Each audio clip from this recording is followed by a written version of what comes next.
అందరికీ నమస్కారం. నిన్న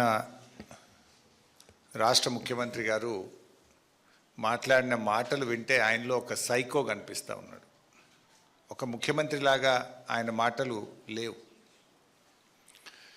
పొలాల్లో నీళ్లు బారించండి ముఖ్యమంత్రి గారు అంటే ఆయన నోటి వెంట అబద్ధాలు బూతులు బారిస్తూ ఉన్నాడు. ఇలా రాష్ట్ర రైతాంగానికి రాష్ట్ర ప్రజలకు కావాల్సింది త్రాగునీరు, సాగునీరు. ముఖ్యమంత్రి గారి శాపనార్థాలు ఈ రాష్ట్ర ప్రజలకో రైతాంగానికి అవసరం లేదు. నిన్న ముఖ్యమంత్రి గారు మాట్లాడినటువంటి భాష చూస్తూ ఉంటే ఒక శాడిస్ట్ మాట్లాడుతున్నాడా అనే అనుమానం కలుగుతూ ఉంది. నిన్నటి ఆయన మాటల్లో 3 లక్షణాలు చాలా స్పష్టంగా కనిపించాయి. 1 పచ్చి అబద్ధాలు, 2 బూతులు, 3 శాడిజం. ఈ 3 చాలా స్పష్టంగా కనబడ్డాయి. సరే, ఆయన బూతులతో మేము పోటీ పడలేము, ఆయనలాగా బూతులు మాట్లాడి మా క్యారెక్టర్ను మేము పొడగొట్టదలుచుకోలేదు. అంతకంటే ఆయన బూతులు మాట్లాడతానో, శాపనార్థాలు పెడతానో, జైల్లో పెడతా అని బెదిరింపులు చేస్తానో భయపడే లక్షణం మా ఇంటా వంట బీఆర్ఎస్ పార్టీలో ఏ గులాబీ సైనికుడికి, కార్యకర్తకు లేదు. ఇవాళ ఏం మాట్లాడాను ముఖ్యమంత్రి గారు, ఒకసారి ఆ వీడియో చూసి నేను మళ్ళీ ముందుకు పోతా. ఒకసారి నిన్న ముఖ్యమంత్రి గారు మాట్లాడినటువంటి మాటల్లో శాడిజం ఎట్లా ఉందో, ఒక సైకో ఎట్లా ఉన్నాడో ఒకసారి చూద్దాం.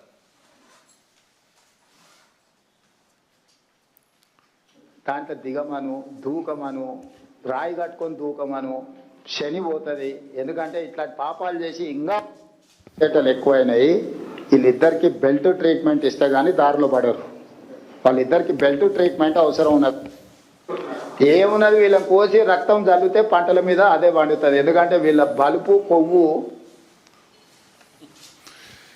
చూసింది కదా, రైతుల పంట పొలాల్లో నీళ్లు బారించండి ముఖ్యమంత్రి గారు అంటే మా రక్తాన్ని బారిస్తా అని రేవంత్ రెడ్డి గారు మాట్లాడుతూ ఉన్నారు. ఇది ఒక ముఖ్యమంత్రి మాట్లాడాల్సిన భాషన? నీళ్లు కావాలని మేము అడిగితే రక్తం కావాలని రేవంత్ రెడ్డి అంటుండు. సార్, నీకు రక్తం కావాలంటే ఇస్తాం, దానికి కూడా మేము వెనకాడటోళ్ళం ఏం కాదు.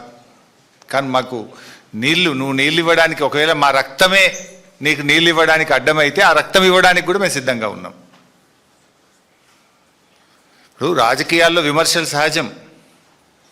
ఒక ముఖ్యమంత్రి స్థానంలో ఉండి ప్రతిపక్షాల యొక్క రక్తాన్ని పంటలపై చల్లాలి, బెల్ట్తో కొట్టాలి అని మాట్లాడడం అనేటువంటిది అత్యంత జుగుత్సాకరం.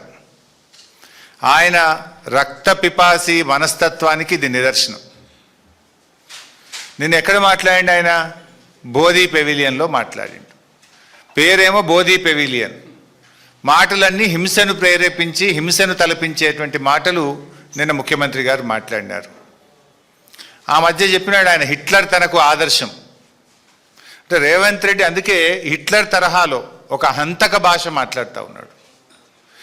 కానీ ఒకటి మాత్రం నిజం, ఫైనల్గా పాపం పండినాడు హిట్లర్కు ఏ గతి పట్టిందో రేవంత్ రెడ్డి నీకు కూడా అదే గతి పడుతుంది.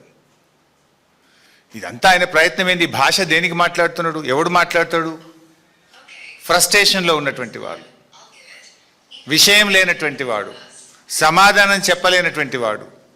సమాధానం ఉంటే, విషయం ఉంటే, పరిజ్ఞానం ఉంటే, సత్తా ఉంటే విషయం మీద మాట్లాడతాడు. ఫ్రస్ట్రేషన్ కనబడుతూ ఉంది నీ లోపల. నువ్వు జారుడు బండ మీద జారిపోతా ఉన్నావు, నీకు ఓటమి తప్పదు అనేటువంటి ఒక ఫ్రస్ట్రేషన్లో ఊగిపోతా ఉన్నావు, బూతు భాష మాట్లాడుతూ ఉన్నావు.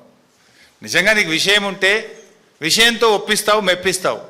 విషయం లేదు కనుకనే బూతులను అందుకుంటున్నాం అనేది ఇవాళ రాష్ట్ర ప్రజలందరూ కూడా అర్థం చేసుకుంటా ఉన్నారు. ముఖ్యంగా ఇప్పుడు మీరు ఆ భాష చూసినారు, ఇంకా చాలా ఉన్నాయి. అసలు పిల్లలు చూస్తే, టీవీలు చూస్తే పిల్లలు ఖరాబ్ అయిపోతారు.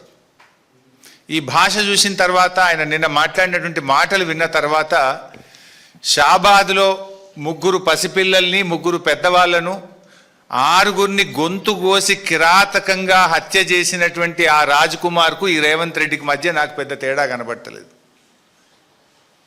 ఒక సైకో మనస్తత్వం, వాడొక సైకో రాజ్ కుమార్. నిజంగా ఎంత సైకో అయితే నాకు దక్కని వాళ్ళు ఎవరికి దక్కద్దు అని చెప్పి ఆ 6గురిని ఎంత దారుణాతి దారుణంగా కోడిని మెడకాయ కోసినట్టు కోసి చంపినాడు పాపం. ఒక ఉన్మాదిగా వ్యవహరించినాడు. ఎంత బాధ కలుగుద్దంటే పాపం ఇప్పుడు ఒక్క అమ్మాయి మిగిలింది అక్కడ. చెవులు వినబడవు, మాటలు రావు, కాళ్ళు లేవు. ఇప్పుడు ఆ అమ్మాయి పరిస్థితి ఏంటి? ఇంట్లో 6గురిని చంపేసిండు వాడు, ఒక్కటి మాత్రమే మిగిలింది. ఆ బిడ్డ, ఆ చిన్న పసిపాప, ఆమె కూడా పెళ్లిగాని అమ్మాయి. ఇప్పుడు ఆ పిల్ల పరిస్థితి ఏంటి? ఇంత జరిగితే పక్క రాష్ట్ర ముఖ్యమంత్రి స్పందించిండు ఆ సంఘటన మీద, కానీ ఈ రాష్ట్ర ముఖ్యమంత్రికి కనీసం ఆ సంఘటన మీద స్పందించలేదు ఇప్పటిదాకా. ఒక సీనియర్ అధికారి, ఈ రాష్ట్రానికి చెందిన ఒక ఉన్నతాధికారి, పోలీస్ అధికారి నిన్న గోల్ఫ్ కోర్స్లో, హైదరాబాద్ గోల్ఫ్ క్లబ్లో గోల్ఫ్ ఆడుతున్నాడు నిన్న మధ్యాహ్నం పూట. ఈ రాష్ట్రంలో లా అండ్ ఆర్డర్ పరిస్థితి ఏముంది? అసలు ముఖ్యమంత్రి పాలన ఎట్లుందంటే నువ్వెట్లున్నావో నీ పరిపాలన కూడా గట్లే ఉంది. ఇప్పుడు ఆనాడు కేసీఆర్ గారు ప్రాణాలకు తెగించి చావు నోట్లోకి వెళ్ళి 11 రోజులు ఆమరణ నిరాహార దీక్ష చేసి తాను ప్రాణత్యాగానికి సిద్ధపడి కేసీఆర్ రాష్ట్రాన్ని సాధించారు. కానీ ఎన్నడూ రక్తం పారించే ప్రయత్నం కానీ ఎవరి రక్తం అడగలే కేసీఆర్ గారు. తన రక్తాన్ని ఇచ్చి, తన ప్రాణాన్ని ఇచ్చి రాష్ట్రాన్ని సాధించే ప్రయత్నం చేసింది కేసీఆర్. కానీ నువ్వు ప్రశ్నించినటువంటి వాళ్ళను, రైతుల పక్షాన నీళ్ళు అడిగినటువంటి వాళ్ళను ఇవాళ రక్తం బారిస్తా, వాళ్ళను కోస్తా, వాళ్ళ రక్తం బారిస్తా అని నువ్వు మాట్లాడుతున్నావు. ఇది కేసీఆర్ గారికి నీకున్నటువంటి తేడా. ఇంత నీచమైనటువంటి వ్యాఖ్యలు చేసిన రేవంత్ రెడ్డి కనీసం నీకు నువ్వన్న టీవీలో చూసుకొని తప్పు మాట్లాడినా అని బేషరతుగా క్షమాపణ చెప్పాలని చెప్పి నేను డిమాండ్ చేస్తా ఉన్నా. ఇంకో మాట కూడా చెప్తున్నా రేవంత్ రెడ్డి, నీకేంది నీ సైకో మనస్తత్వం ఏంది? అంటే మమ్మల్ని తిడితేనో, మమ్మల్ని జైల్లో పెడితేనో, మా రక్తం బారితేనో రైతాంగానికి నేను నీళ్ళు ఇస్తా అంటే అందుకు మేము సిద్ధం. జైల్లో పెట్టావో పెట్టు, మా రక్తం కావాలన్నా తీసుకో, కానీ రైతులకు మాత్రం నీళ్లు పారించు. ఇప్పుడు రేవంత్ రెడ్డి నీ నోరు నీ ఇష్టం, నువ్వేమన్నా మాట్లాడుకో, కానీ నీళ్లు తెలంగాణయి. నీళ్ల విషయంలో నీ ఇష్టం వచ్చినట్లు చేస్తా అంటే కుదరదు. నువ్వేం మాట్లాడుతున్నావు? కన్నెపల్లి కట్టుకొత్తవా రేవంత్ రెడ్డి అంటే ప్రతిపక్షాల కంఠం నొక్కుతా అంటున్నావు. నువ్వు కన్నెపల్లి కట్టుకొత్తవా రేవంత్ రెడ్డి అంటే మా కంఠం నొక్కుతా అంటుండు. నీ ఉద్దేశం ఏంది? మాకు ఉద్యమాలు కొత్త కాదు, పోరాటాలు అంతకంటే కాదు. తెలంగాణ ఉద్యమంలో అనేక సార్లు అరెస్ట్ అయినాం, జైళ్ళల్లో పడ్డాం. మాకేం అరెస్టులు జైళ్ళు కొత్త కాదు. ధర్మం కోసం, న్యాయం కోసం, రాష్ట్రం కోసం ఆనాడు అరెస్టులు అయినాం, జైళ్ళల్లో పడ్డాం. ఇవాళ లక్షలాది మంది రైతుల కోసం జైళ్ళల్లో పడడానికి సిద్ధం, రక్తం ఇవ్వడానికి సిద్ధం తప్ప నిన్ను మాత్రం వదిలిపెట్టము. ఈ రాష్ట్రం ముఖ్యం, రాష్ట్ర రైతాంగం ముఖ్యం, రాష్ట్ర ప్రజలు ముఖ్యం, రాష్ట్ర ప్రయోజనం మాకు ముఖ్యం. మా గులాబీ సైనికులు, బీఆర్ఎస్ కుటుంబ సభ్యులు ఎవరు కూడా నీ తాటాకు చప్పులకు భయపడడానికి సిద్ధంగా లేరు. ఇలా ఈ రాష్ట్ర ప్రయోజనాలు, రైతుల ప్రయోజనాలు అనేటువంటివి ముఖ్యంగా ఇది బీఆర్ఎస్ పార్టీ రాష్ట్రం కోసం ప్రాణత్యాగానికి సిద్ధపడి తెచ్చినటువంటి రాష్ట్రం ఇది. ఇలా రేవంత్ రెడ్డి మాటలు, చేష్టలు, చర్యలు చూస్తూ ఉంటే ప్రతిపక్షాలను అణిచివేయడం మీద ఉన్న శ్రద్ధ పగుళ్ళు పెట్టిన పంట పొలాలకు నీళ్ళు ఇవ్వడం మీద నీకు లేదు. ఇలా రాష్ట్రంలో కొన్ని చోట్ల మేము చూస్తూ ఉన్నాం, పత్తి విత్తనాలు పెట్టారు, నీళ్లు లేక పాపం వర్షాలు పడక బిందెలతో నీళ్లు చిలకరిస్తూ ఉన్నారు. నీళ్లు మోసి బిందెలతో మొక్కకు చిలకరిస్తూ దాన్ని కాపాడుకోవడానికి రైతులు తల్లడిల్లుతున్నా నీకు చీమ గుట్టినట్టు లేకపోయా.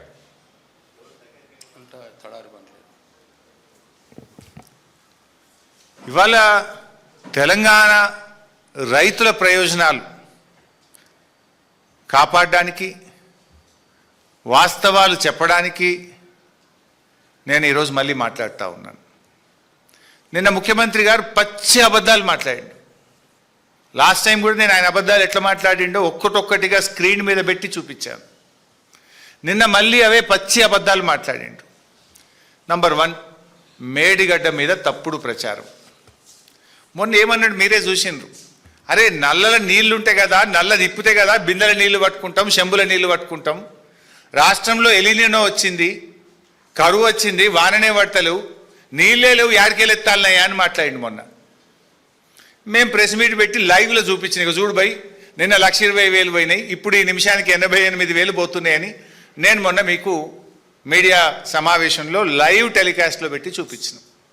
కేటీఆర్ గారు అక్కడికి వెళ్ళి స్పష్టంగా అక్కడ నిలబడి గలగలబారుతున్న గోదావరి జలాలను కేటీఆర్ గారు మీడియా సమక్షంలో కన్నేపల్లి పంప్ హౌస్ దగ్గర ఆ రోజు చూపించడం జరిగింది. దాంతో నాలుక గరుచుకొని నిన్న మళ్ళీ కొత్త రాగం అందుకున్నాడు. నిన్నేమంటాడు, లే నీళ్ళు ఉన్నాయి కానీ ఎన్డీఎస్ఏ చెప్పేదాకా ఎత్తము అని కొత్త కథ పెడతాడు.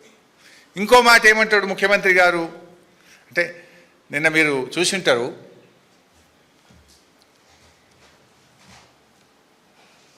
మేడిగడ్డ గేట్లు మూయకుండా కన్నేపల్లి దగ్గర నీటిని ఎట్లా ఎత్తుతావు అని మాట్లాడతాడు. నాకు జాలి కలుగుతుంది నేను చూస్తుంటే. ముఖ్యమంత్రిగా నువ్వు 31 నెలలు పూర్తి చేసుకున్నా కన్నేపల్లి పంప్ హౌస్ నుంచి మేడిగడ్డ బ్యారేజ్ గేట్లు మూయకుండా నీళ్లు ఎలా ఎత్తాలో కూడా అవగాహన నువ్వు పెంచుకోవడం మీద నిన్ను చూస్తే నాకు జాలేస్తూ ఉంది. ఇన్ఫ్యాక్ట్ మీరు నిన్న గమనించిందో లేదో, ఈయన మాట్లాడగానే ఉత్తమ్ కుమార్ రెడ్డి మైక్ తీసుకున్నాడు మధ్యలో. ఈయన తప్పు మాట్లాడిండని ఉత్తమ్ కుమార్ రెడ్డికి బుర్ర వెలిగింది. మధ్యలో ఆయన మైక్ తీసుకొని ఉత్తమ్ కుమార్ రెడ్డి గారు ఈయన తప్పును సరిచేసే ప్రయత్నం చేసిండు. అందుకే నేను జాలి కలుగుతుంది రేవంత్ రెడ్డి మీద అన్న. 31 నెలలు ముఖ్యమంత్రిగా పనిచేసినాక కూడా విషయ పరిజ్ఞానం పెంచుకోలే, బూతులు తప్ప నీకు విషయ పరిజ్ఞానం పెరగలే. ఆయన ఉత్తమ్ కుమార్ రెడ్డి గారు నిన్న మైక్ తీసుకొని మధ్యలో రేవంత్ రెడ్డి తప్పు మాట్లాడంగానే, అఫ్కోర్స్ ఫ్రీ ఫ్లోలో కూడా కన్నేపల్లి మోటార్లు ఎత్తుతాం, కన్నేపల్లి మోటార్లు స్టార్ట్ చేస్తాం, నీళ్ళు ఎత్తుతాం, కానీ మరి మీద అన్నారం సుందిల గేట్లు ముయ్యాలి కదా అని ఆయన సరి చేసే ప్రయత్నం చేశారు. ఇప్పుడు విషయం సింపుల్. 93.5 మీటర్ల ఎత్తులో కన్నేపల్లి పంప్ హౌస్ మోటార్లు నడుస్తాయి. గోదావరిలో 1,00,000 క్యూసెక్కుల వరద పోతా ఉంది. 1,00,000 క్యూసెక్కుల వరద పోయినప్పుడు దాని లెవెల్ 97 మీటర్లు ఉంటాయి. అంటే గేట్లు తెరిచి ఉన్న 97 మీటర్ల ఎత్తులో గోదావరి నది ప్రవహిస్తూ ఉంది. నీకు కావాల్సింది 93.5 మీటర్లు మాత్రమే. కావలసిన నీళ్లు ఉన్నది, కావలసిన ఎత్తు హెడ్ రెడీగా ఉన్నది, మోటార్లు ఒత్తు నీళ్ళు వస్తాయి బయట. ఈ విషయాన్ని నేను కాదు, రిటైర్డ్ ఇంజనీర్లు కూడా చాలా స్పష్టంగా తమ లేఖలో రిటైర్డ్ ఇంజనీర్లు కూడా చెప్పడం జరిగింది. ఏం చెప్పిండ్రు, ప్రస్తుతం గేట్లు తెరిచి ఉన్న పరిస్థితుల్లో వరద నీటి మట్టం సుమారు 97.5 మీటర్లు. ఈ హెడ్ ఆధారంగా కన్నేపల్లి పంప్ హౌజు రోజుకు 3 టీఎంసీల వరకు నీటిని లిఫ్ట్ చేసే సామర్థ్యం కలిగి ఉంది. ఈ లెటర్ చదివినాకనన్నా సోయి రావాలి కదా నీకు. ఆ ఉత్తమ్ కుమార్ రెడ్డికి వచ్చిన సోయి అన్నా నీకు రాకపోయి.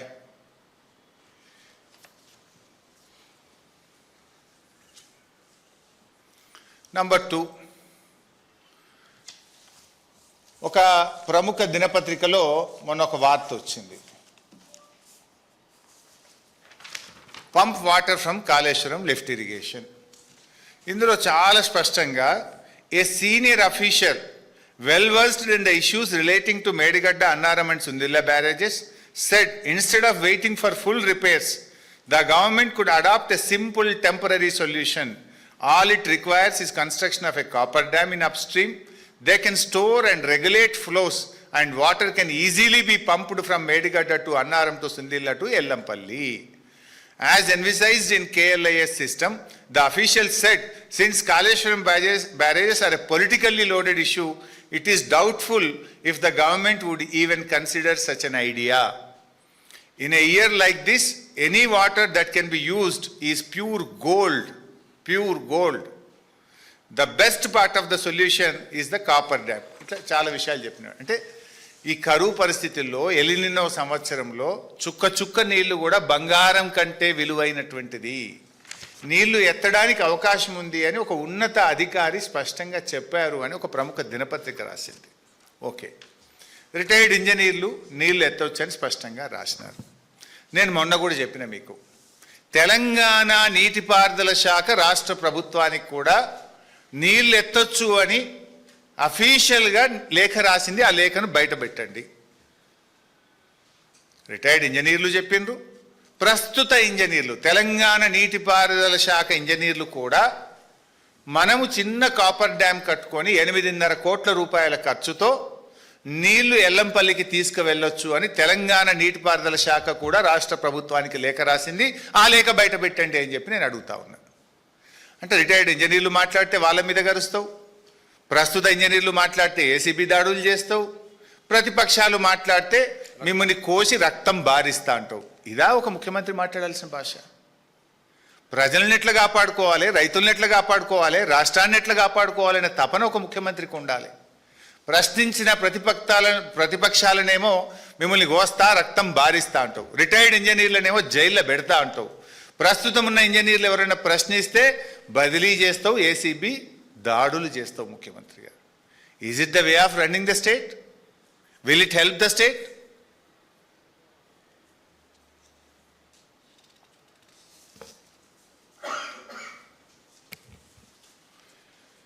ఇవాళ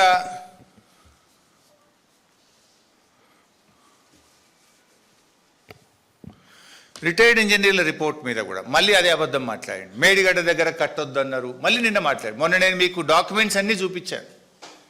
రిటైర్డ్ ఇంజనీర్లు చాలా స్పష్టంగా రాష్ట్ర ప్రభుత్వము మా రిపోర్టును కన్సిడర్ చేసింది. ఇది రిటైర్డ్ ఇంజనీర్లు ఇచ్చిన ఫస్ట్ రిపోర్ట్. ఇందులో మేడిగడ్డ ఫీజబుల్, కట్టొచ్చు అని చెప్పారు. This is the second report. Second రిపోర్ట్లో ఎంత స్పష్టంగా అంటే, ఇన్ అవర్ రిపోర్ట్ డేటెడ్ ఇది 7/4/2015 on barrages on Godavari and Pranahita reverse we have recommended the construction of barrage on main Godavari river near Medigadda and lifting 160 TMC of water directly to Midmane reservoir is not possible due to prohibitive cost and time consumption, and also has to pass through coal belt areas. Then, after submission of our report, Government of Telangana has dropped the proposal of taking water direct from Medigadda to Midmane reservoir and is now being taken to Sripada Ellampalli project following Godavari river, utilizing all the packages from 6, 7, 8. మా సూచన ఆధారంగానే direct తీసుకుపోవడాన్ని మార్చి వరుస బ్యారేజీలు కట్టి ఎల్లంపల్లికి తీసుకుపోతున్నారు అని ఇంత స్పష్టంగా చెప్తే, retired ఇంజనీర్లు కట్టొద్దన్నారు మేడిగడ్డ దగ్గర, నాట్ ఫీజబుల్ అంటే ఒక అబద్ధాన్ని 100 సార్లు వెళ్ళవేస్తే నిజమైద్దా రేవంత్ రెడ్డి గారు? వాళ్ళు ఇంత స్పష్టంగా, ఇది అఫిడవిట్, ఇది ఉత్తగా రాసిచ్చిన కాగితం కాదు, జస్టిస్ ఘోష్ కమిషన్కు నోటరైజ్డ్ అఫిడవిట్ ఇచ్చింది రిటైర్డ్ ఇంజనీర్లు. దీన్ని కూడా నువ్వు మాట్లాడితే ఇది పచ్చి అబద్ధం కాదా రేవంత్ రెడ్డి గారు? ఇక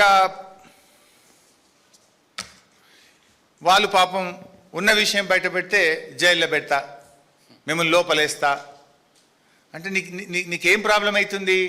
ఇవాళ రిటైర్డ్ ఇంజనీర్లు చెప్పినట్టు మోటార్ లాంచ్ చేసిన, తెలంగాణ ఇరిగేషన్ ఇంజనీర్లు డిపార్ట్మెంట్ పనిచేస్తున్న ఇంజనీర్లు చెప్పినట్టు మోటార్ లాంచ్ చేసిన, ఇంతకాలం కాంగ్రెస్ పార్టీ చేసినటువంటి దుష్ప్రచారం అంతా ఉత్తదే అని తేలిపోతామని, ప్రజల ముందు మేము ఇంతకాలం చల్లిన బురద, చేసిన దుష్ప్రచారము తెలిసిపోతుంది అనేటువంటి దాంతో ఈగోలకు పోయి, జిద్దుకు పోయి మీరు ఇలా నీళ్ళు ఇవ్వకుండా అడ్డుపడతా ఉన్నారు.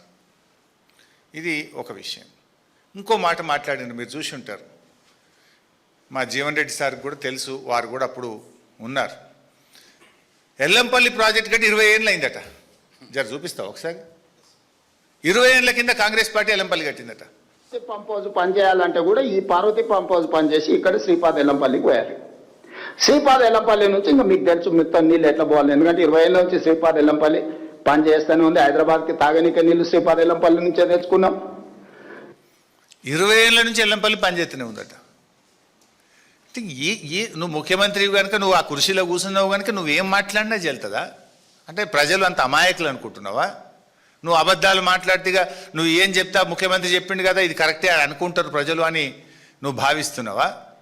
ప్రజలు నీకంటే, నాకంటే, మనందరికంటే తెలివైనటువంటి వాళ్ళు. They will listen to everyone. Finally, they decide who is who, what is correct, what is not correct. అయితే గతంలో కూడా ఒకసారి నేను చెప్పిన, అసెంబ్లీలోనే చెప్పిన ఇదే మాట. అసెంబ్లీలో శాసనసభలో రేవంత్ రెడ్డి గారు ఎల్లంపల్లి ఆనాడే కాంగ్రెస్ గట్టింది అన్నాడు. వైట్ పేపర్ అండ్ ఇరిగేషన్లో కూడా ఇదే తప్పు చెప్పిండ్రు. ఆ వైట్ పేపర్ అండ్ ఇరిగేషన్ సందర్భంలో కానీ ఇంకొక సందర్భంలో అసెంబ్లీలో చర్చ జరిగితే నేను సవాల్ విసిరిన అసెంబ్లీలో, ఇది తప్పు, ఇది శుద్ధ అబద్ధము, ఐఎమ్ రెడీ ఫర్ డిస్కషన్ అంటే తోక ముడిచిండ్రు, నోరు మూసిండ్రు ఆ రోజు అసెంబ్లీలో. వాస్తవానికి ఏంది, 2004లో ఎల్లంపల్లి, ఆ రోజు నేను మినిస్టర్ను, నేను శంకుస్థాపన మీద నా పేరు కూడా ఈరోజు కూడా ఉంటుంది. 2004లో ఎల్లంపల్లి ప్రాజెక్టుకు 3177 కోట్లతో శంకుస్థాపన జరిగింది. 2014 బీఆర్ఎస్ ప్రభుత్వం వచ్చే నాటికి 3347 కోట్ల రూపాయలు ఖర్చు పెట్టి ఓన్లీ కొన్ని నీళ్లు టెంపరీ బేసిస్లో నిలిపారు. Very few water. కారణం ఏంది అంటే ఆడ R&R పూర్తి కాలే, ల్యాండ్ ఎక్విజేషన్ పూర్తి చేయలే. తెలంగాణ వచ్చిన తర్వాత నీటిపారుదల శాఖ మంత్రిగా మేము వచ్చే నాటికి 18,700 ఎకరాలే భూసేకరణ జరిగింది ఎల్లంపల్లిలో. మేము వచ్చిన తర్వాత 27,387 ఎకరాలకు భూసేకరణ పూర్తి చేసినాం. ఆల్మోస్ట్ 10,000 ఎకరాల భూసేకరణ బీఆర్ఎస్ ప్రభుత్వం చేసింది. అదేవిధంగా R&R అంటే ఎవరైతే ఊర్లు మునిగిపోతున్నాయో, ఇండ్లు కట్టాలో, కాంగ్రెస్ ప్రభుత్వం ఉన్న నాటికి 1,448 ఇండ్లు మాత్రమే కట్టింది, 1,448. మేము 13,296 ఇండ్లు పూర్తి చేసి R&R వాళ్ళందరినీ కూడా షిఫ్ట్ చేసినాం. 13,296 ఇండ్లు కట్టినాం. 10,000 ఎకరాల భూసేకరణ చేసినాం. రాయపట్నం బ్రిడ్జ్, కరీంనగర్ ఆదిలాబాద్ మధ్య అత్యంత కీలకంగా ఉన్న రాయపట్నం బ్రిడ్జిను యుద్ధ ప్రాతిపదికన పూర్తి చేసినాం. ఇవన్నీ చేయడానికి బీఆర్ఎస్ ప్రభుత్వం 2,052 కోట్ల రూపాయలు ఎల్లంపల్లి ప్రాజెక్టు మీద ఖర్చు చేసింది. 2,052 కోట్లు బీఆర్ఎస్ ప్రభుత్వం ఖర్చు చేసి ఎల్లంపల్లిలో 20 టీఎంసీలు నింపి హైదరాబాద్కు నీళ్లు తెచ్చినాం. ది గ్రేట్ రేవంత్ రెడ్డి ఏమంటాడు, కాంగ్రెస్ గట్టింది, 20 ఏళ్ల నుంచి నీళ్ళు హైదరాబాద్కు వస్తున్నాయి. నోరా అమ్మోరా, నిన్ను ఎట్లా నమ్మాలి అసలు? ఒక్కటన్నా నిజం మాట్లాడుతావు, నేను నమ్ముతాడా నిన్ను? 2016 తర్వాతనే బ్యారేజ్ పూర్తి స్థాయిలో బీఆర్ఎస్ ప్రభుత్వం వినియోగంలోకి తీసుకురావడం జరిగింది. ఇవాళ నిజంగా ఇష్యూ ఏంటంటే ఎల్లంపల్లి ఎంత ఇంపార్టెంట్ అంటే, it's not just irrigation water.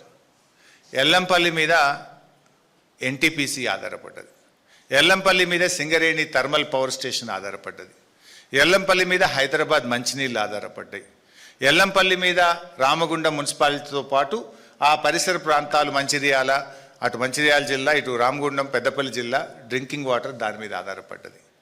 And అట్లా ఎల్లంపల్లి మీద అనేక జిల్లాలకు కూడా నీళ్లు వెళ్తాయి. ఇవాళ ఎల్లంపల్లిలో ఉన్న వాటరు హార్డ్లీ 7-8 టీఎంసీ ఉంది. డెడ్ స్టోరేజ్ 3 పోతే 4-5 ఉంటాయి.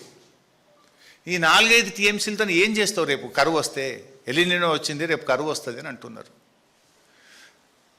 ఎన్టీపీసీ విద్యుత్ ఉత్పత్తి చేయడానికి ఒక సంవత్సరానికి 5 టీఎంసీలు కావాలి. సింగరేణి థర్మల్ పవర్ ప్లాంట్లో విద్యుత్ ఉత్పత్తి ఆగొద్దు అంటే సంవత్సరానికి 5 టీఎంసీలు కావాలి. హైదరాబాద్ మంచినీళ్లకు ఎల్లంపల్లి నుంచి 10 టీఎంసీలు కావాలి. లోకల్ డ్రింకింగ్ వాటర్కు 2 నుంచి 3 టీఎంసీలు కావాలి. ఇప్పుడు అటు ఉన్నాయి డెడ్ స్టోరేజ్ తీసేస్తే 4-5 కూడా లేవు. నువ్వు పందాలకు పోయి పంటింపులకు పోతే రేపు కరెంటు ఉత్పత్తి కూడా ఆగిపోయి రాష్ట్రం అంధాకారమయ్యే ప్రమాదం ఉంది మిస్టర్ రేవంత్ రెడ్డి. చీకటిమయమయ్యే ప్రమాదం ఉంది. హైదరాబాద్ నగరం త్రాగునీరు లేక ఇబ్బందులు పడే పరిస్థితి కనబడతా ఉంది. How do you address this issue? పాప నిన్న ఒక జర్నలిస్ట్ అదే అడిగిండు, మరి కరువు వస్తుంది కదా, ఎలినినో వస్తుంది, ఎట్లా నువ్వు అడ్రస్ చేస్తావు అంటే, సమస్యను ఎట్లా తీరుస్తావు అంటే, వాళ్ళని కోసి రక్తం జిమ్ముతే పంటలు పండుతాయి అని రేవంత్ రెడ్డి మాట్లాడతాడు. ఒక జర్నలిస్టు ఈ కరువు పరిస్థితుల్లో ఈ కరువును నువ్వు ఎట్లా ఎదుర్కొంటావు, వాట్ ఈజ్ యువర్ స్ట్రాటజీ అని ఒక జర్నలిస్ట్ అడిగితే వాళ్ళని కోసి రక్తం జిమ్ముతా అంటాడు. ఇదా ఒక ముఖ్యమంత్రి మాట్లాడేది? సమస్యను అర్థం చేసుకుంటలేవు నువ్వు. రేపు ఎన్టీపీసీకి 5 టీఎంసీలు కావాలి, సింగరేణి పవర్ ప్లాంట్కి 5 టీఎంసీలు కావాలి, హైదరాబాద్ మంచినీళ్ళకు 10 టీఎంసీలు కావాలి, రామగుండం మంచిర్యాల్ ఆయా జిల్లాలకు త్రాగునీటికి 3 టీఎంసీలు కావాలి. ఆడు ఉన్నాయా 4-5 లేవు. ఇప్పుడు మనం నీళ్లు ఎత్తి తెచ్చుకొని సమస్యను పరిష్కారం చేసుకునే దిశగా ఆలోచిస్తావా, రాజకీయాలకు పోయి పందాలకు పట్టింపులకు పోయి సమస్యను జటిలం చేసి రాష్ట్రాన్ని అంధకారం చేస్తావా? హిట్లర్కు నీకున్న తేడా ఏంది? హిట్లర్ అదే కదా చేసింది పిచ్చి పనులు. ఇక ఇంకొక ఇంపార్టెంట్ ఇష్యూ నిన్న ఆయన మాట్లాడతాడు. అసలు బీఆర్ఎస్ వచ్చిన తర్వాత ఒక్క ప్రాజెక్టు కట్టలే, 1 ఎకరానికి నీళ్ళు ఇయ్యలే. కాంగ్రెస్ చేసిన కృషి వల్లనే ధాన్యం ఉత్పత్తులు దేశంలో నంబర్ 1 అయినమాట. మొత్తం కాంగ్రెసే కట్టిందట. కాంగ్రెస్ కృషి వల్లనే దేశంలో తెలంగాణ నంబర్ 1 అయింది. ఒక్క ప్రాజెక్ట్ కూడా బీఆర్ఎస్ కట్టలేదట, 1 ఎకరానికి నీళ్ళు ఇయ్యలేదట. నేను రేవంత్ రెడ్డి మాట్లాడతాడు. బీఆర్ఎస్ 10 ఏళ్లలో 48,74,000 ఎకరాలకు నీళ్ళు ఇచ్చింది. 48,74,000 ఎకర్స్. అంతకుముందు కాంగ్రెస్ 10 ఏళ్ళ అధికారంలో ఉంది రాష్ట్రంలో. 10 ఏళ్ల కాంగ్రెస్లో వాళ్ళు ఇచ్చింది 6,64,000 ఎకరాలు. 10 ఏళ్ల కాంగ్రెస్ పాలనలో 6,64,000 ఎకరాలు. 9.5 ఏళ్ల బీఆర్ఎస్ కాలంలో 48,74,000 ఎకరాలకు మేము నీళ్ళు ఇచ్చినాం. రేవంత్ రెడ్డికి కావాలంటే ప్రాజెక్ట్ వైజ్ కూడా పంపిస్తా. కొత్త ఆయకట్టు 17,24,000 ఎకరాలు. మిషన్ కాకతీయ కానీ స్టెబిలైజేషన్ ఆఫ్ ప్రాజెక్ట్స్ కింద 31,00,000 ఎకరాలు కలిపితే 48,74,000 ఎకర్స్కు బీఆర్ఎస్ ఇచ్చింది. ఇంత పచ్చి అబద్ధం నువ్వు మాట్లాడొచ్చునా? అరే నీ జిల్లా, నీ మహబూబ్ నగర్ జిల్లాలోనే 10 లక్షల ఎకరాలకు నీళ్లు బారిచ్చినాం. కల్వకుర్తి, నెట్టంపాడు, భీమా, కోయిల్ సాగర్ 4 ప్రాజెక్టులు తెలుగుదేశం కాంగ్రెస్ 30 ఏండ్లు మీరు ఆ ప్రాజెక్టులు కడితే 30 ఏండ్లలో మీరు ఇచ్చింది 46,000 ఎకరాలు. మేము ప్రాజెక్ట్ సైట్ల దగ్గర నిద్రపోయి రాత్రింబవళ్ళు కష్టపడి 6.5 లక్షల ఎకరాలకు నీ మహబూబ్ నగర్ జిల్లాలో ఆ 4 ప్రాజెక్టుల కిందనే 6.5 లక్షల ఎకరాలకు ఇచ్చినాం రేవంత్ రెడ్డి. అడుగుపోయి కల్వకుర్తికి నీళ్ళు ఎవరు తెచ్చిండ్రో, ఎవరు బారిచ్చిండ్రు అడుగు. మా లక్ష్మారెడ్డి అని ఉన్నాడు ఇక్కడ. జడ్చెర్లకు కానీ నాగర్ కర్నూలు కానీ నీళ్లు బారిచ్చింది ఎవరు? 1 ఎకరానికి నీళ్ళు ఇవ్వలేదు. మొత్తం కాంగ్రెస్ హయాంలో చేసిన ప్రాజెక్టులతోనే ఇంత పంట పండింది అని నిన్న రేవంత్ రెడ్డి గారు మాట్లాడుతూ ఉన్నారు. నేను స్ట్రైట్ క్వశ్చన్ మీ ద్వారా ఈ ప్రభుత్వాన్ని రేవంత్ రెడ్డి గారిని అడుగుతా ఉన్నా. 2014-15 బీఆర్ఎస్ వచ్చిన మొదటి సంవత్సరం ఈ రాష్ట్రంలో పండిన వరి ధాన్యం ఎంత? 68 లక్షల మెట్రిక్ టన్నులు. మొదటి సంవత్సరం 68 లక్షల మెట్రిక్ టన్నులు పండింది. కానీ బీఆర్ఎస్ ప్రభుత్వము కేసీఆర్ గారి కృషి వల్ల చెరువులు బాగు చేయడము, పెండింగ్ ప్రాజెక్టులు పూర్తి చేయడము, తుమ్మిళ్ళ లిఫ్ట్ కట్టడము, భక్తరామదాస్ లిఫ్ట్ కట్టడము, ఇట్లా అనేక దేవాదుల ప్రాజెక్టును పెద్ద ఎత్తున పనులు పూర్తి చేయడము. దీనివల్ల 2023-24 నాటికి 2,60,00,000 టన్నుల వరి ధాన్యం పండింది. 2014-15లో మరి అంతా కాంగ్రెసే చేసి ఉంటే 64 లక్షలేమో ఆ రోజు పంట పండింది, 64 లక్షల మెట్రిక్ టన్నులు. మేము దిగిపోయే నాటికి 2,60,00,000 మెట్రిక్ టన్నులు పంట పండింది. మరి ఎట్లా పండింది? ప్రాజెక్టులు కట్టినాం కనుక, చెరువులు బాగు చేసినాం కనుక, లిఫ్ట్ ఇరిగేషన్లు పూర్తి చేసినాం కనుక, నీళ్ళు ఇచ్చినాం కనుక, రైతు బంధు ఇచ్చినాం కనుక, మనము 24 గంటల నాణ్యమైన కరెంట్ ఇచ్చినాం కనుక, సకాలంలో ఎరువులు ఇచ్చినాం కనుక, పండిన పంటను మద్దతు ధరకు కొన్నాం కనుక, రైతుకు అనేక రకాల మేలు చేసినాం కనుక మరి 68 లక్షల నుంచి 2,60,00,000 మెట్రిక్ టన్నులకు ధాన్యం ఉత్పత్తి పెరిగింది. ఈయన గారు అంటాడు అంత మేమే చేసినాం, వీళ్ళు ఏం చేయలేదు అంటాడు. అది నోరా? ఇంకా ఇంకా ఇంకా మంచిగా అర్థం చేసుకోవడానికి 2014-15లో రాష్ట్రం ఏర్పడ్డ మొదటి సంవత్సరము రాష్ట్రంలో సాగు విస్తీర్ణం, వరి సాగు విస్తీర్ణం 34,97,000 ఎకరాలు. 2023-24 నాటికి రాష్ట్రంలో వరి సాగు విస్తీర్ణం మేము దిగిపోయే నాటికి 1,18,00,000 ఎకరాలకు పెరిగింది. మరి ఎట్లా పెరిగింది? 34 లక్షల నుంచి 1,18,00,000కి ఎట్లా పెరిగింది? చెప్పు సమాధానము. అంటే మేము ప్రాజెక్టులు కట్టడం వల్ల, ఇరిగేషన్ ప్రాజెక్టుల మీద పెద్ద ఎత్తున రాష్ట్ర ప్రభుత్వం కృషి చేయడం వల్ల ఇంత సాగు విస్తీర్ణం పెరిగింది. ఇలా వరి సాగు విస్తీర్ణం పెరిగినా, మరి పంటల ఉత్పత్తి పెరిగినా కూడా 2,60,00,000 మెట్రిక్ టన్నులకు ఉత్పత్తి పెరిగినా దానికి బీఆర్ఎస్ ప్రభుత్వం చేసిన కృషి అనేది వాస్తవం. కానీ రేవంత్ రెడ్డి గారు పచ్చి అబద్ధాలు మాట్లాడుతూ నిన్న కూడా రాష్ట్ర ప్రజల్ని తప్పుదో పట్టించే ప్రయత్నం చేసినారు. ఇంకో విషయం కూడా ఆయన నిన్న ఒక తప్పును ప్రచారం చేసే ప్రయత్నం. మేము సరే మేడిగడ్డ అయితే ముయ్యాల్సిన అవసరమే లేదు గేట్లు, అన్నారం సుందిళ్ళ బ్యారేజీలు ఒకవేళ మూసి నిర్మిస్తే భద్రాచలం కొట్టుకపోద్ది అంటాడు ఈయన. భద్రాచలం కొట్టుకపోతుంది, 48 ఊర్లు మునిగిపోతాయి అంటాడు. మీరు జర్నలిస్టులు, విజ్ఞానవంతులు అర్థం చేసుకోగలుగుతారు. రాష్ట్ర ప్రజలకు కూడా నేను మీ ద్వారా విజ్ఞప్తి చేస్తూ ఉన్నా. Simple, very simple. 2022లో 28 లక్షల క్యూసెక్కుల వరద వచ్చిన భద్రాచలంకు 48 గ్రామాలకు వచ్చిన 30 లేదు. 28 lakh క్యూసెక్స్. పోయిన సంవత్సరం 15 లక్షల క్యూసెక్కుల వరద వచ్చిన మేడిగడ్డ తట్టుకొని నిలబడ్డది. భద్రాచలం కానీ ఆ 48 గ్రామాలకు ఇబ్బంది జరగలేదు. సరే, అన్నారం సుందిల్ల ఎన్ని నీళ్ళు నిలుపుతాము? 5 టీఎంసీలు అన్నారంలో, సుందిల్లలో ఒక 5 టీఎంసీలు నింపాలి. నింపితే మనకు మోటార్లకు నీళ్ళు అందుతాయి. ఇది నిన్న రేవంత్ రెడ్డి చెప్పిండు, నేను చెప్పింది కూడా కాదు. అన్నారంలో 5 నింపాలి, గేట్లు ముయ్యకపోతే ఎట్లా నింపుతావు, అవి కిందికి జారుతాయి అన్నాడు. ఇంజనీర్లు, నీ తెలంగాణ నీటిపారుదల శాఖ ఇంజనీర్లు, రిటైర్డ్ ఇంజనీర్లు అందరూ చెప్పే మాట, అన్నారం సుందిల్ల గ్రౌటింగ్ జరిగింది, అవి పటిష్టంగా ఉన్నాయి, వాటికి ఇబ్బంది లేదు. ఇప్పుడు మనకున్న కరువు పరిస్థితుల్లో పర్మనెంట్ రిపేర్స్ చేసుకుంటూనే ఇప్పుడు నీళ్లు ఎత్తచ్చు అని అందరూ చెప్పిన మాట. 5 టీఎంసీలు అన్నారం, 5 టీఎంసీలు సుందిల్లలో నింపితే 10 టీఎంసీలు. 10 టీఎంసీలు అంటే ఒక టీఎంసీకి 11,000 క్యూసెక్కులు. 10 టీఎంసీలు అంటే ఎంత? 1,11,000 క్యూసెక్కులు. 2 బ్యారేజీల్లో ఒకవేళ ఇబ్బంది వచ్చి 2 ఒకేసారి వస్తే కూడా ఎంత పోతాయి కిందికి? 1,11,000 క్యూసెక్కులు పోతాయి. 15 లక్షల క్యూసెక్కుల వరద పోయినసారి వస్తేనే భద్రాచలంకి ఏం కాలేదు. 2022లో 28 లక్షల క్యూసెక్కుల వరద వస్తేనే భద్రాచలంకి ఏం కాలేదు. అన్నారంలో 5, సుందిలలో 5 అంటే 10 టీఎంసీలు. 10 టీఎంసీలు అంటే 1,11,000 క్యూసెక్కులు. What is the danger for Bhadrachalam? చెవులో పువ్వు పెడుతున్నావు నువ్వు. నీకు నీళ్లు ఇయ్య బుద్ధి కాక తెలంగాణ కేసీఆర్కు ఏడ పేరు వస్తుందో, ఇన్ని రోజులు కాంగ్రెస్ పార్టీ చేసిన ప్రచారం తప్పుడు ప్రచారం అని ప్రజలకు అర్థమవుతుందని నువ్వు మొండి పట్టుదలకు పోయి రాష్ట్రాన్ని ఇబ్బంది పెడుతున్నావు. ఒక బ్యారేజ్లో ఇబ్బంది వచ్చినా 5 అంటే 55,000. 2 బ్యారేజీలు ఒకేసారి ఇబ్బంది వచ్చినాయి అనుకుందాం ఒక సెకండ్కు. అట్లా వస్తే కూడా 1,10,000 కదా.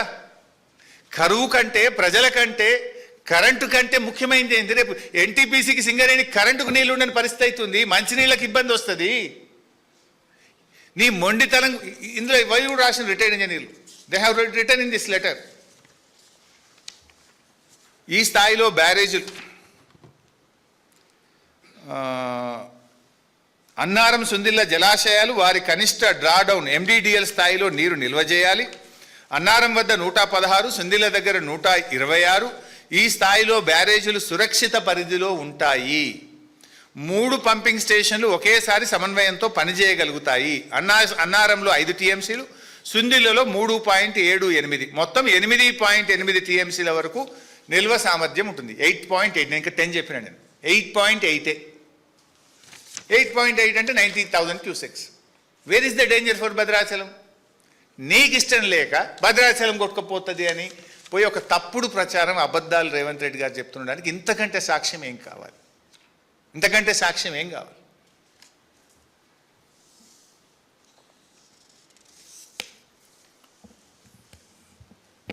బేసికల్లీ నేను ఇంకో విషయం మాట్లాడింది, మన పట్టిసీమ గురించి కూడా రేవంత్ రెడ్డి గారు మాట్లాడిండ్రు.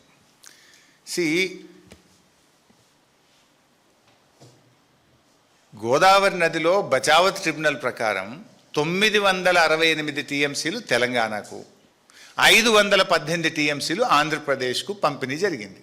ఇది ఉమ్మడి ఆంధ్రప్రదేశ్ అసెంబ్లీలోనే పెట్టిండ్రు. సో విత్ ఇన్ దేర్ 518లో పోలవరం ఉన్నది. పోలవరంకి అగెనెస్ట్గా పట్టిసీమ కట్టుకున్నారు. పోలవరం పూర్తయ్యేదాకా పట్టిసీమ వాడతాం, పోలవరం పూర్తి కాగానే పట్టిసీమ బంద్ చేస్తాము అని ఆంధ్రప్రదేశ్ చెప్పింది. రేవంత్ రెడ్డి కూడా అదే చెప్పిండు. నన్ను పట్టుకొని నిన్న అడ్డమైన భాషలో, అడ్డమైన బూతులో మాట్లాడిండు. సో ఇక్కడ జరిగింది ఏంది? Pattisima is not a new project. Pattisima is not an illegal project, which is part and parcel of Polavaram project. Once Polavaram is started, Pattisima will be defunct. అయితే ఇక్కడ విషయం ఇంపార్టెంట్ ఏంటంటే మనం అర్థం చేసుకోవాల్సింది, నీళ్ళు వాళ్ళు ఎత్తుకుంటే తప్పేంది, వాళ్ళు ఎత్తుకుంటున్నారు కదా, ఇది అప్పుడే కట్టిరు కదా పట్టిసీమ అన్నాడు. అసలు పాయింట్ ఇక్కడనే ఉంది రేవంత్ రెడ్డి. ఇప్పుడు కరువు వచ్చినప్పుడే ఎగువ రాష్ట్రాలు అప్పర్ హ్యాండ్లో ఉంటాయి.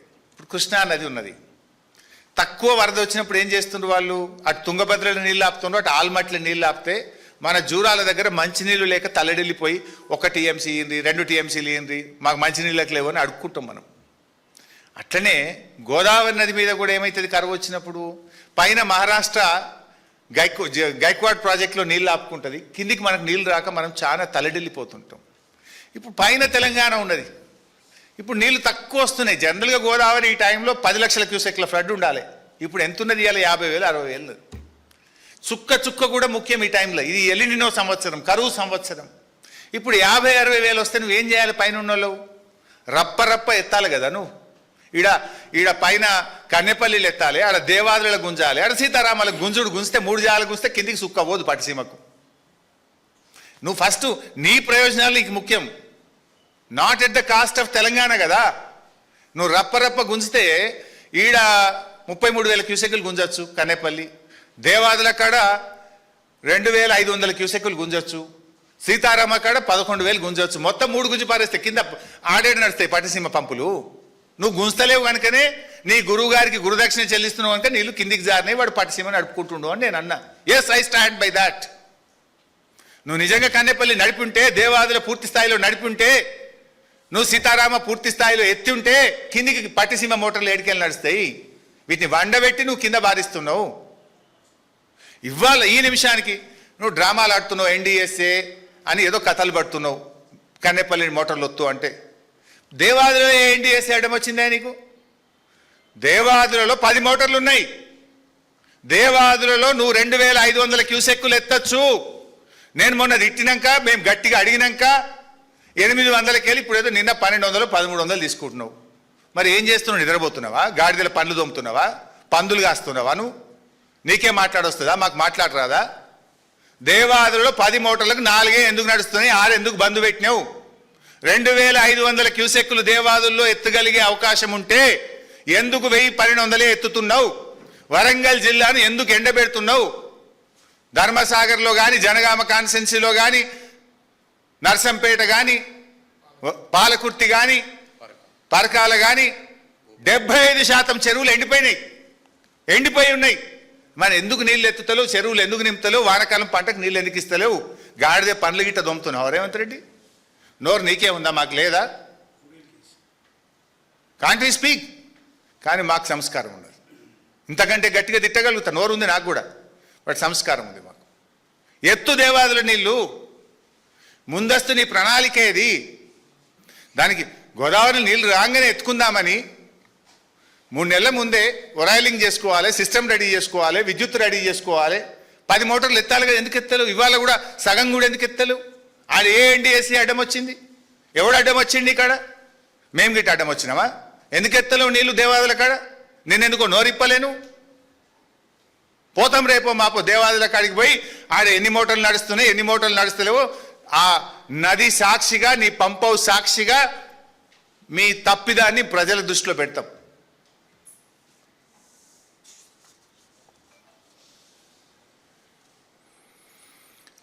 ఇక ఇంకోటి చెప్తాడు, నిన్న 1,00,000 కోట్లు కొట్టుకపోయినాయి, 1,00,000 కోట్లు కొట్టుకపోయినాయి అని మాట్లాడతాడు పదే. అసలు దానికి అయిన ఖర్చు, బీఆర్ఎస్ హయాంలో అయిన ఖర్చు 90, మొత్తం బీఆర్ఎస్ఏ కాదు, బీఆర్ఎస్ రాకముందు కాంగ్రెస్ ప్రభుత్వం పెట్టిన ఖర్చు, బీఆర్ఎస్ ప్రభుత్వం పెట్టింది, 2 కలిపితేనే 93,872 కోట్లు. ఈ 93,872లో 6,000 కోట్లు బీఆర్ఎస్ రాకముందు కాంగ్రెసే ఖర్చు పెట్టింది. అంటే బీఆర్ఎస్ పెట్టింది ఎంత? 87,000. వీళ్ళు 1,00,000 కోట్ల అవినీతి జరిగిందంటారు. ఖర్చు పెట్టింది 87,000 కోట్లు, 1,00,000 కోట్ల అవినీతి జరిగిందని రాహుల్ గాంధీ నుంచి రేవంత్ రెడ్డి దాకా అదే పాడిందే బాట, పాస్వాన్ల బాటలు ఎక్కువ ఉన్నది. ఖర్చు పెట్టిందే 87,000 కోట్లు. దాంట్లో ఇన్ని ఉన్నాయి అన్ని. అందులో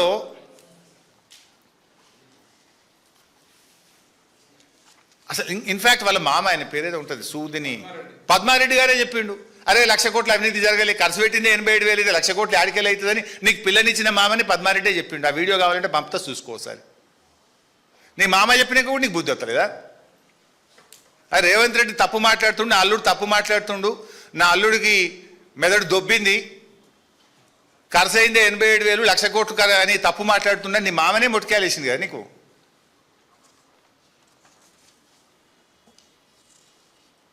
ఇన్ఫ్యాక్ట్ ఈ 87,000 కోట్లలో కూడా ద ఫస్ట్ కాంపోనెంట్, ఆ ఫస్ట్ కాంపోనెంటు మొత్తం కలిపితే 10%, 90% rest of the things. Yellampalli నుంచి ఇవాళ మిడ్ మానేర్కి నీళ్ళు వస్తున్నాయి, ఆ సిస్టమ్ అంతా దీంట్లో కట్టింది కాదు, ఇది కాళేశ్వరంలో కట్టింది కాదా? Yellampalli to mid Manair there are 2 twin tunnels. Yellampalli నుంచి 2 టన్నెళ్ల ద్వారా మేడారం రిజర్వాయర్కి వస్తాయి, మేడారం రిజర్వాయర్ నుంచి 2 టన్నెళ్ల ద్వారా మిడ్ మానేర్కి వస్తాయి, మిడ్ మానేర్ నుంచి 1 టన్నెల్ ద్వారా అనంతగిరికి వస్తుంది, అనంతగిరి నుంచి 1 టన్నెల్ ద్వారా రంగనాయక సాగర్కి వస్తుంది, రంగనాయక సాగర్ నుంచి 1 టన్నెల్ ద్వారా మల్లన్న సాగర్కి వస్తుంది, మల్లన్న సాగర్ నుంచి పంపింగ్ ద్వారా కొండపోచమ్మ సాగర్కి వస్తాయి. ఈ రిజర్వాయర్లన్నీ ఇంటాక్ట్ ఉన్నాయి, ఈ పంపింగ్ స్టేషన్లు ఇంటాక్ట్ ఉన్నాయి, టన్నెళ్ళు ఇంటాక్ట్ ఉన్నాయి, 1,500 కిలోమీటర్ల గ్రావిటీ కెనాల్స్ ఇంటాక్ట్ ఉన్నాయి, 98 కిలోమీటర్ల ప్రెషర్ మెయిన్ ఇంటాక్ట్ ఉంది. ఇన్ఫ్యాక్ట్ మిడ్ మానేర్ నుంచి ఎస్ఆర్ఎస్పి దాకా రివర్స్ పంపింగ్ ద్వారా ఎస్ఆర్ఎస్పిలో కూడా కరువు వస్తే నీళ్ళు తీసుకుపోయి అక్కడున్న గుత్పా అలీసాగర్ లిఫ్ట్కి కూడా నీళ్ళు అందించినాం, పంటలు కాపాడినాం. ప్యాకేజ్ 21 నిజామాబాద్ జిల్లా కూడా దాంట్లో భాగమే. ఇవన్నీ ఇంటాక్టే ఉన్నాయి. నిర్మల్ జిల్లాలో కూడా ప్యాకేజ్ 27, 28 ఉన్నాయి, అవన్నీ ఇంటాక్టే ఉన్నాయి. అంటే 87,000 కోట్లలో 10% మేడిగడ్డ టు ఎల్లంపల్లి, మిగతా 90% ఎల్లంపల్లి అండి. అబో అదన్నీ వాడుకుంటున్నావు కదా, పోయిన సంవత్సరం వాడినావు, అంతకుముందు సంవత్సరం వాడినావు, మొన్న 3 నెలల కింద కూడా వాడినావు. మళ్ళీ చెప్తున్నాం మేము, Kaleshwaram the most beautifully designed project. దీనికి 3 సోర్సులు ఉంటాయి. ప్రపంచంలో ఏ ప్రాజెక్ట్కైనా ఒక సోర్స్ ఉంటుంది, but Kaleshwaram has got 3 sources.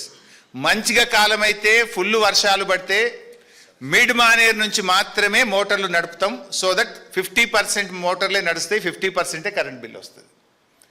Average rainfall పడి మధ్యస్థమైనటువంటి వర్షాలు పడితే ఎల్లంపల్లి నుంచి మోటార్లు నడుపుతాం, దాదాపు 60-70% మాత్రమే మోటార్లు నడుస్తాయి, కరెంట్ బిల్ వస్తుంది. కరువు వచ్చినప్పుడు ఎక్కడ నీళ్లు లేనప్పుడు ఉండేది మేడిగడ్డ, అక్కడి నుంచి మోటార్లు ఆన్ చేస్తే 100% సిస్టమ్ పనిచేస్తుంది. గత 2 సంవత్సరాలు అబో యావరేజ్ ఉన్నాయి కనుక పైన సిస్టమ్ నడిపినావు కాళేశ్వరంది. భువనగిరి యాదాద్రికి కూడా నీళ్ళు ఇచ్చినాం, భువనగిరి యాదాద్రిలో కూడా కాళేశ్వరం నీళ్లతోనే పంటలు పండినాయి. నువ్వు అది లేదు అని ఒక పచ్చి అబద్ధాన్ని పదే ప్రచారం చేస్తావు. Even in this 10%, Kannepalli pump house, Sundilla pump house, Annaram pump house 3 are intact. ఈ 3 బ్యారేజీల్లో మేడిగడ్డలో 85 పియర్సు, అన్నారంలో 66 పియర్సు, సుందిల్లలో 74 పియర్సు. సుందిల్ల బ్యారేజ్ ఇంటాక్ట్ ఉందని అసెంబ్లీలో అడిగిన క్వశ్చన్కు నువ్వే ఆన్సర్ ఇచ్చినావు ఉత్తమ్ కుమార్ రెడ్డి.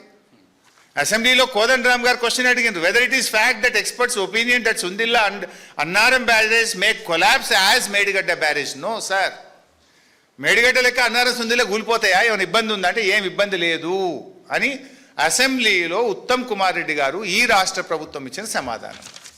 ఇదే ఉత్తమ్ కుమార్ రెడ్డి గారు తుమ్మిడిహట్టి టు సుందిల్లా, ఇది నీ స్టేట్మెంట్, ఇది నా స్టోరీ కాదు, ఇది మీ కాంగ్రెస్ పేపరే, వెలుగు పేపరు. తుమ్మిడిహట్టి టు సుందిల్లా, మరి సుందిల్ల కూలైపోతే సుందిల్లకు నువ్వు ఎందుకు తెస్తున్నావు నీళ్ళు? కూలైపోతే అది పనికే రాకపోతే సుందిల్లకు నీళ్ళు తెస్తాను ఎట్లా అన్నావు? It is intact. సో మొత్తం ఖర్చు పెట్టిన 87,000 కోట్లలో జరిగిందల్లా కూడా ఇన్ని పియర్స్, ఏది నేను ఇందాక చెప్పినట్టు మేడిగడ్డ 85, అన్నారం 66, సుందిల్ల 74. 3 బ్యారేజీల్లో 2-3 పియర్స్ కుంగిపోయినాయి. ఒక బ్లాక్ 7 రీకన్స్ట్రక్ట్ చేయాలి అని చెప్పి ఎన్డీఎస్ఏ కూడా చెప్పింది. మరి 2 సంవత్సరాలు 7 నెలలు 31 నెలలు అయింది నీ గవర్నమెంట్ వచ్చి, ఏం టెస్ట్లే చేయలేను. నీ నిజాయితీ అర్థమైతలేదా? పరీక్షలు టెస్ట్లే చేయలే నువ్వు, ఇంకా అసలు డిజైన్ ఎక్కడిది, నువ్వు రిపేర్ ఎప్పుడు చేస్తావు? ఇన్ఫ్యాక్ట్ 31 నెలలు అయినా 3 సీజన్స్, 3 వర్కింగ్ సీజన్స్. జనరల్గా ఎప్పుడు నదిలో పనిచేయగలిగేది మనము జనవరి టు జూనే. నీకు 3 జనవరి టు జూన్లు దొరికినాయి ఇప్పటికీ. ఇక నీకు మిగిలింది ఒక్కటే, నీ గవర్నమెంట్ పోయే లోపు నీకు మిగిలింది ఒక్కటే సీజన్ మిగిలింది నీకు. ఇప్పటికి నువ్వు పరీక్షలే చేయలే, టెస్ట్లే చేయలే. నువ్వు టెస్ట్లు పూర్తి కావాలి, డిజైన్ కావాలి, దాన్ని పని చేయాలి. అంటే నీకు చేసే ఉద్దేశం లేదు అనేటువంటిది అలా రాష్ట్ర ప్రజలు అర్థం చేసుకుంటా ఉన్నారు. సో 1,00,000 కోట్లు కొట్టుడు పోయింది అనేది కూడా పిచ్చి వాదన. నీ మామగారు చెప్పిండ్రు, జరిగింది 87,000 కోట్లు. అందులో సిస్టమ్ 95% సిస్టమ్ ఈజ్ ఇంటాక్ట్. తర్వాత ఇంకో విషయం కూడా, ఈయన గారు నిన్న ఏమంటాడంటే, మేము చాలా ఎక్స్పర్ట్స్ని పెట్టినాం, ఆర్మీకెళ్ళి ఇంజనీర్లను తెచ్చినాం, ఆర్మీ ఇంజనీర్లను తెచ్చినాం, నేషనల్ ఎక్స్పర్ట్స్ని తెచ్చినాం, అసలే పీక్ పడేస్తున్నాం మేము, మా అంత పని ఎవరు చేసిందే లేదు. మరి ఏం చేసినవే ఇప్పుడు 3 ఏళ్లలో? 3 సీజన్స్ కదా నీకు వచ్చింది.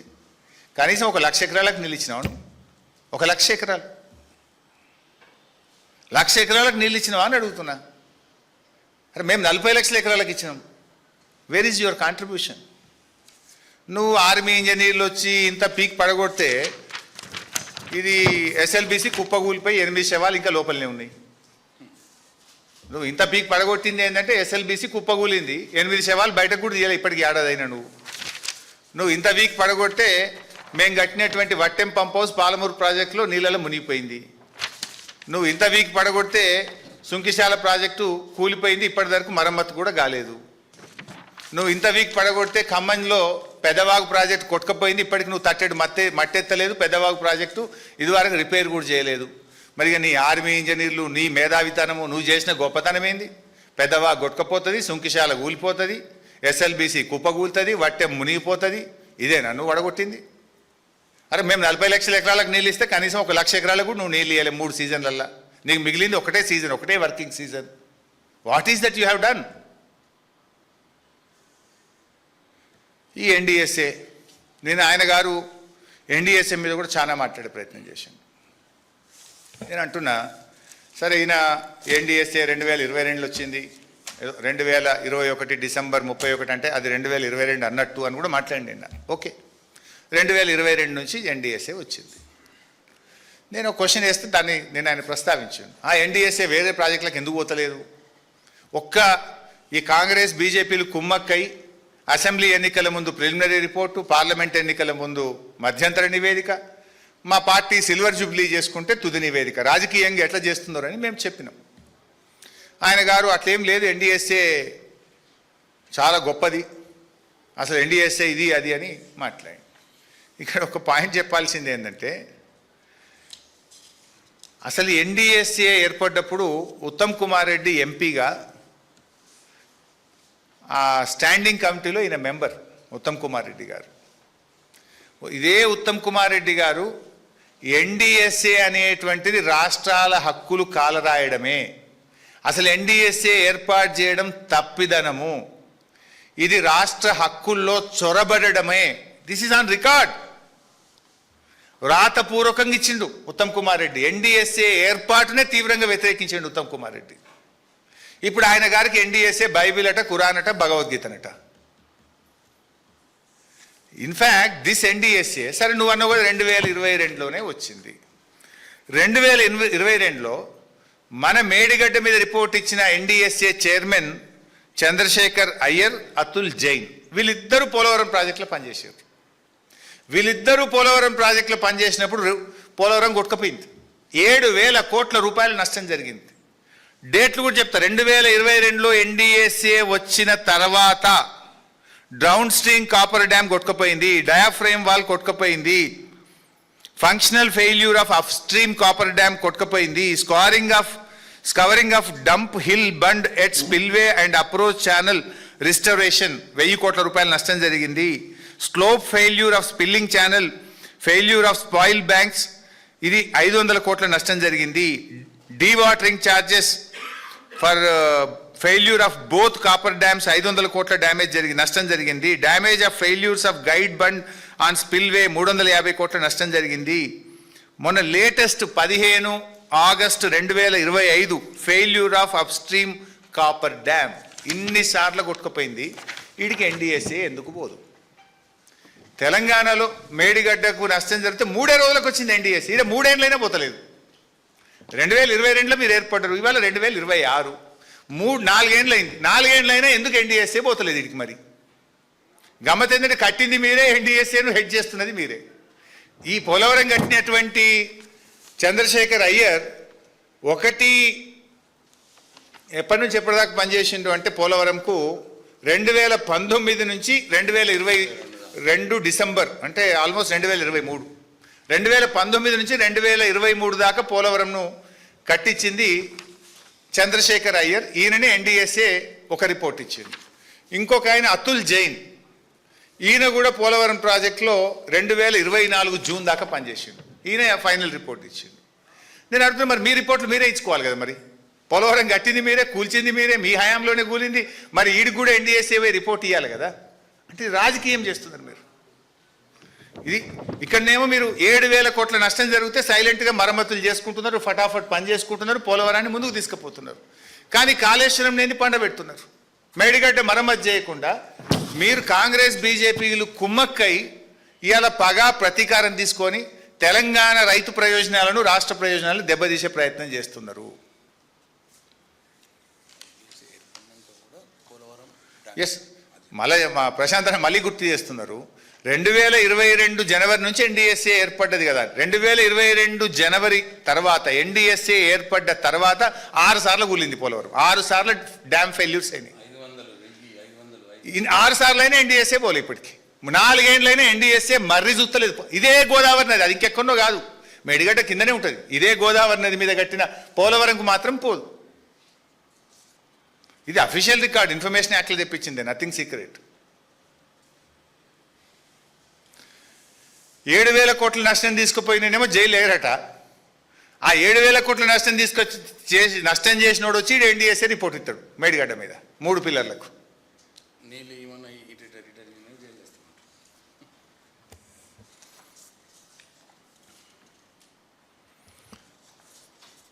సో ఫైనల్లీ మళ్ళీ మేము చెప్పదలుచుకున్నది ఒకటే.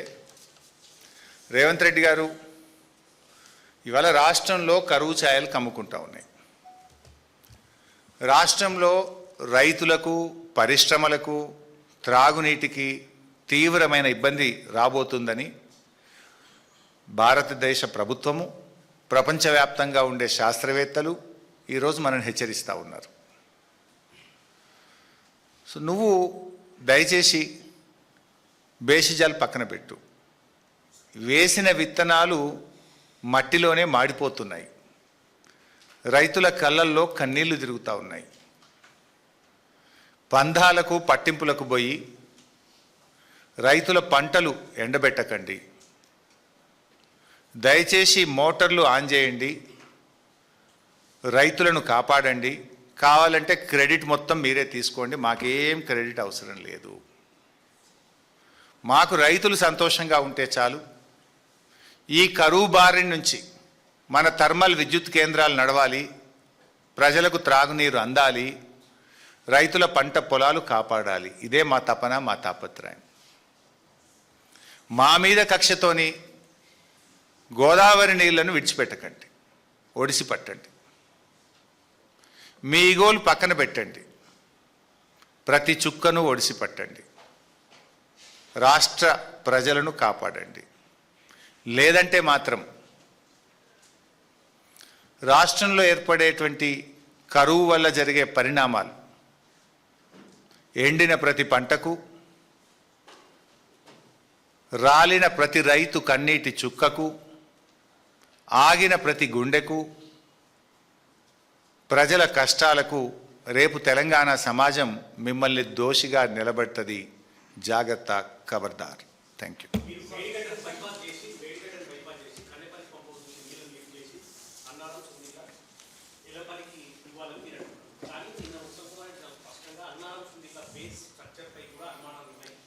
అనుమానాలుంటే తమ్మిడిహట్టి టు సుందిల్లో నువ్వు ఎందుకు ప్రాజెక్ట్ డిజైన్ చేసినావు? నువ్వే కదా ప్రెస్ మీట్ పెట్టింది. It's not my press meet. ఆ రోజేమో సుందిల్లో బండికి వస్తుంది, ఇవాళ మేము ప్రశ్నిస్తే నీళ్ళు ఎత్తమంటే పనిచేయదంటవా? నంబర్ 1. నంబర్ 2, నీ రాష్ట్ర ప్రభుత్వ తెలంగాణ ఇంజనీర్లే నీకు లేఖ రాసింది కదా ఎత్తుదామని. నంబర్ 3, రిటైర్డ్ ఇంజనీర్లు కూడా మినిమం డ్రాడౌన్ లెవెల్ మెయింటైన్ చేస్తూ నీళ్ళు ఎత్తండి అని చెప్పినారు కదా. Thank you.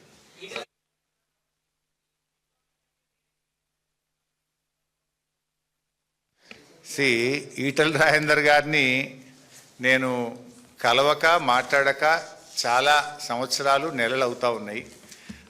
రేవంత్ రెడ్డికి ఏంటంటే తను ఇరకాటంలో పడ్డప్పుడల్లా ఎదుటి వాళ్ళ మీద బురద జల్లి తప్పించుకునేటువంటి ప్రయత్నం రేవంత్ రెడ్డి గారు చేస్తూ ఉంటారు. దానివల్ల రాజేందర్ గారు ఆయన ఆలోచనతో ఆయన మాట్లాడి ఉంటాడు. గత ప్రభుత్వంలో ఆయన భాగంగా ఉన్నాడు కనుక ఆయనకి ఈ ప్రాజెక్ట్ మీద అవగాహన ఉంది కనుక, ఆ జిల్లా మంత్రిగా ఆయన పనిచేసింది కనుక ఆయనకు ఉండేటువంటి అవగాహనతో ఆయన మాట్లాడి ఉంటాడు. అంత మాత్రాన ఆయనకు నాకేం సంబంధం? Is different party, I'm in a different party.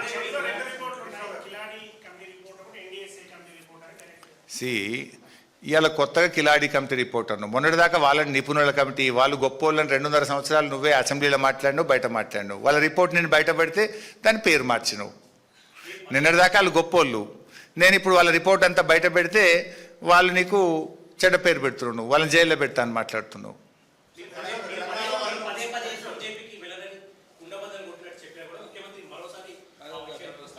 సరే, అది దానికి కూడా సమాధానం చెప్తా. అసలు ఈ రేవంత్ రెడ్డికి నా గురించి మాట్లాడే నైతిక హక్కు ఉందా? నీ జీవితంలో నువ్వు ఎన్ని పార్టీలు మార్చినావు? చొక్కాలు మార్చినట్టు పార్టీలు మార్చిన రకం నువ్వు. నీకు నాకు నా జీవితంలో నా పుట్టుక బీఆర్ఎస్, చావు బీఆర్ఎస్ అని 100 సార్లు చెప్పిన. మళ్ళీ నేను చెప్పి ఈ చిల్లరగాడికి సమాధానం చెప్పాల్సిన నాకు అవసరం లేదు. ఈ క్యారెక్టర్ లేనోడికి, ఎవడన్నా క్యారెక్టర్ ఉన్నోడు ప్రశ్నించిన, వ్యక్తిత్వం ఉన్నోడు ప్రశ్నిస్తే సమాధానం చెప్పినా దానికి అర్థం ఉంది. వ్యక్తిత్వం లేనోడు, విలువలు లేనోడు, నిజాయితీ లేనోడు చొక్కాలు మార్చినట్టు పార్టీలు మార్చడానికి నేను సమాధానం చెప్పాలా?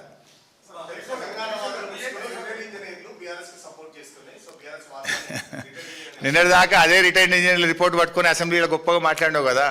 నిపుణులు నిపుణులు నిపుణులు ఈ నిపుణులే గొప్పగా చెప్పి నువ్వు మేడిగట్ట వద్దని అన్నావు కదా. ఇవాళ ఆ నిపుణులే నీళ్ళు ఎత్తన్నారు. నిన్నటిదాకానేమో ఆ రిపోర్ట్ పట్టుకొని నిపుణులు వాళ్ళు తెలంగాణ అనుభవజ్ఞులు, ఇంజనీర్లు, రిటైర్డ్ ఇంజనీర్లు, నిపుణుల కమిటీ అని మాట్లాడినావు. ఇవాళ నీళ్ళు ఎత్తమైన వరకు ఆ నిపుణులు బీఆర్ఎస్ వాళ్ళు అయిపోతారా నీకు? అంటే నీకు నచ్చితే ఒక మాట, నీకు అనుకూలంగా చెప్తేనేమో వాళ్ళు నిపుణులు, నీకు ఉన్నది ఉన్నట్టు చెప్తేనేమో వాళ్ళు బీఆర్ఎస్ మనుషులు అంటావా నువ్వు?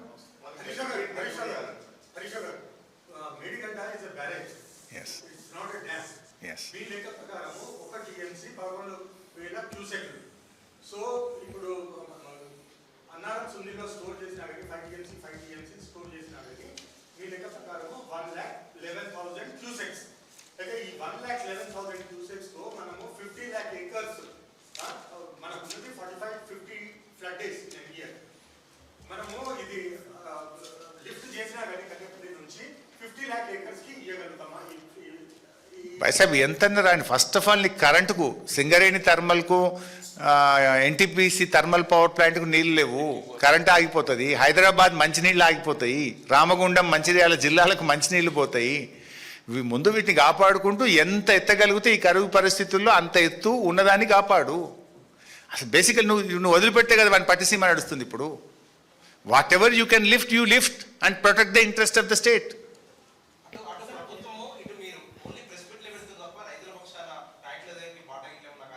డెఫినెట్గా మొన్న మా కేటీఆర్ గారు పోయింది కదా, అసలు ఇష్యూ బయటకు వచ్చిందే బీఆర్ఎస్ నేతృత్వంలో, కేటీఆర్ గారి నేతృత్వంలో. మా ఎమ్మెల్యేలు, రైతులు, ప్రజలు అక్కడికి పోతుంటే పోలీసు వాళ్ళు అడ్డం పెట్టి ఆపి, రైతులు పోయి చూస్తే వాళ్ళ కళ్ళకు నీళ్లు కనబడితే నీ ప్రభుత్వం బదనాం అవుతుందని రైతుల్ని పోనీయకుండా ఆపే ప్రయత్నం చేసినావు కదా. డెఫినెట్గా మా పోరాటం చివరిదాకా కొనసాగుతూనే ఉంటుంది. రైతుల పక్షాన, ఈ రాష్ట్ర ప్రజల పక్షాన బీఆర్ఎస్ ప్రధాన ప్రతిపక్షంగా మా పోరాట కార్యక్రమాన్ని మరింత ఉధృతం చేస్తాం, ప్రజల్లోకి ఉధృతంగా తీసుకెళ్తాం. సరే, ఈ రేవంత్ రెడ్డి ఇక అది నేను చెప్పమంటే చెప్తే అల్లుడే ఆంధ్రోడు. మరి ఇక నేను చిల్లర అయిపోతుంది. ఆయనకు నాకు ఏం తేడా పడైతే చిల్లరగా నేను ఏం మాట్లాడాలని మాట్లాడతలేను. కానీ ఇక అట్లా మాట్లాడితే నీ కోమటిరెడ్డి వెంకటరెడ్డి చెప్పిండు 50 కోట్ల రూపాయలు ఇచ్చి పీసీసీ పదవి కొనుక్కున్నావు అని చెప్పిండు. 50 లక్షల రూపాయలతో అడ్డంగా పట్టవయలు దొరికిన దొంగవు నువ్వు. ఇక నీ కథ చెప్పాలంటే చాలా ఉన్నది. ఇవాళ ఫైనాన్స్ డిపార్ట్మెంట్లో 12% బిల్లులు ఎవరు తీసుకుంటున్నారో ఆ 12%లో రేవంత్ వాటా ఎంత, బట్టి వాటా ఎంత, ఎవరి వాటా ఎంత, దిస్ ఇస్ ఓపెన్ సీక్రెట్. ఇవాళ ఏ బిల్డింగ్కు పర్మిషన్ రావాలన్నా హైదరాబాద్లో స్క్వేర్ ఫీట్కి ఎంతనో ఈ రాష్ట్రంలో ఏ బిల్డర్ని అడిగినా చెప్తాడు. ఇవాళ రెవెన్యూలో ఇవాళ 30% ఏం నడుస్తుందో ఎట్లా నడుస్తుందో రాష్ట్ర ప్రజలు ఎవరిని అడిగినా చెప్తారు. ప్రధానమంత్రి చెప్పింది, ఇవన్నీ నేను చెప్పి విడిచిపెట్టి ఆర్ఆర్ ట్యాక్స్ అని ఎవరు చెప్పారు? దేశ ప్రధానమంత్రే ఈ రాష్ట్రంలో ఆర్ఆర్ ట్యాక్స్ అమలవుతుంది అన్నాడు. నేను అదే అడుగుతున్నా, మరి అమిత్ షా గారు ప్రధానమంత్రి గారు ఆర్ఆర్ ట్యాక్స్ అమలవుతుందన్న మీరు ఎందుకు ఆ స్కాములు బయట పెట్టలేరు? ఎందుకు వీళ్ళని అరెస్ట్ చేస్తలేరు? ఎందుకు వీళ్ళని బొక్కలు నూకుతలేరు అని కూడా నేను ప్రధానమంత్రి గారిని అమిత్ షా గారిని అడుగుతున్నా. Thank you.